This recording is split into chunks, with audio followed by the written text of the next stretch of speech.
The 1916 Rising was a revolution, it was rebellion. We're not the only country that has a revolutionary past as a core element in our history.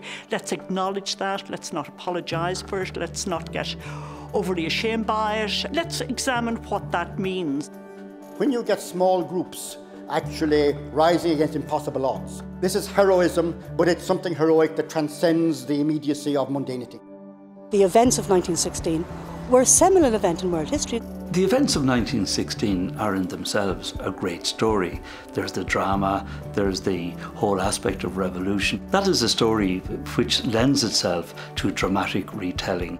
And it's important that this story is told through the different events and that it be truthful. You don't want to trivialise things. You have to ensure that every state event is substantial and is historically significant. We've been involved in really big digitisation projects. We have some of the papers that tell the stories of the 7 signatories of the Rising, for example. When you delve into those archives, you find that they become people as opposed to just ideas. It is very important that we participate strongly in the centenary events, informing debate, informing discourse in a way that is lively, educational and adds insight. By mid-March of 2016, we're launching our 1916 Easter Week Remembered exhibition, which focuses on our Easter Week collection, which we've amalgamated since the 1930s here in the National Museum. In the archives we have lots of material bearing on the decade of centenarians, and we're anxious to get it out there to the public and let them have a look at it. So what we want to do is to pull together the amazing objects in the cultural institutions that really tell the story of 1916 and weave those together to make different perspectives, different stories that should be interesting for our people here, but our diaspora across the world as well. We're going to organise a number of conferences in the university. Our historians, our people, our colleagues in literature, in culture, in theatre, and we will use those conferences to understand what happened in the past in order to help us to shape a better future. Caithfidh an Ghaeilge bheith lárnach I chomóradh nídeag séideag. Gan an Ghaeilge agus gan glúiseacht na Ghaeilge ní bheadh Éirí Amach an. Ó seachtar a híní forógra na poblachta bhí séisir ar na bhfuil don chonradh. Léiríonn sé sin an bhisneach agus an chrógacht a thug sé roimh, agus an deis a thug sé roimh smaoinemh go neamhspleách. Agus an istamad an seo le agus tír bhrá agan agus céad bliain a rá agus tamad fós an seo agus tá an Ghaeilge ag fás agus tá sé ag fás go flúirseach freisin in Átha. Every school in the country will be doing a rich programme of events, and just something as simple as, knowing where your flag came from, what it symbolises, who the signatories were, what they did for us.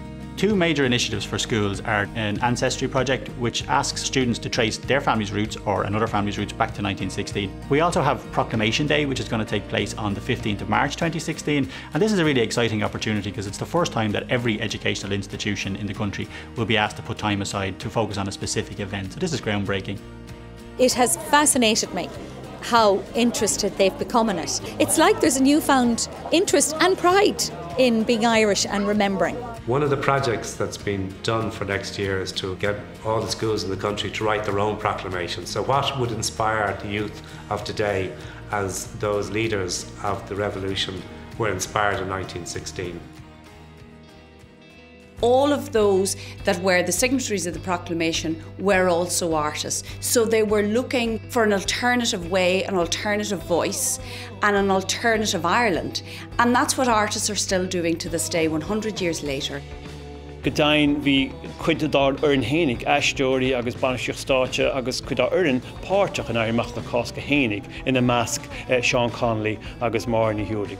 So man de súil go mór leis an ceiliúra agus an chomóradh fé sé déag ach go háirithe na dramadóirí na scríneoirí agus chuns go féidir son in nuacha dhéanamh ar éireacht 1916. Our biggest project for 2016 is a series of 7 concerts immediately after Easter, so running from Easter Monday to the following Sunday, reflecting the 7 nights, 7 days of the original Rising.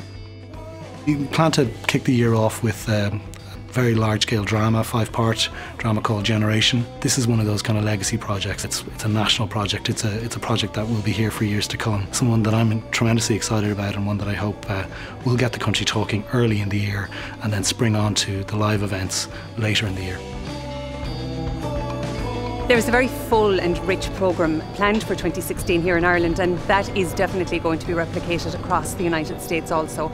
The embassy and the consulates are working with the local communities, and they too have planned a very wide-ranging series of events, both civic, cultural, heritage-based and community events. Well, here at Wigmore Hall, in conjunction with BBC and RTE, we're going to have a week-long celebration of the great contribution of Irish artists. I think great music has the ability to transcend politics. As performers, we want to go out and express what 1916 and maybe the last 100 years means to us. Whoever creates the work is going to have to create something that it is kind of on a world stage that everybody can understand it.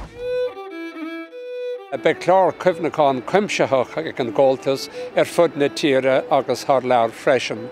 Be gócádaí siúlagainn ngach chundé ag na phleána chundé agus comá ag na phleána chuige. Agus dar nói phleaceol na hÉireann beag se siile siún in inis chun den clár agus be clár speisialta an sin comá.